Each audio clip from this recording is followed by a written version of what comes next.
Hey everyone, quick helper here. Today I'll show you how to update Facebook Messenger on both iPhone and Android phones. Let's begin with updating Messenger on your device.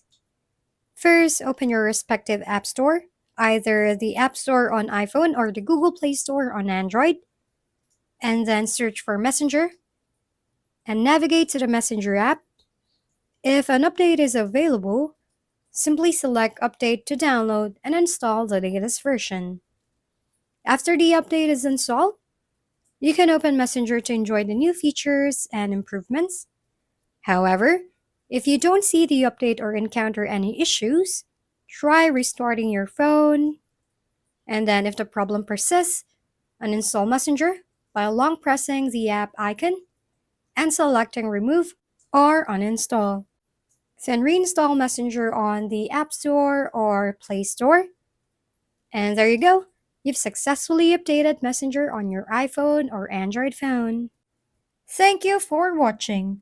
We hope this video helped you figure things out. If we've been helpful, kindly give us a thumbs up. And don't forget to hit the subscribe and bell button for more contents.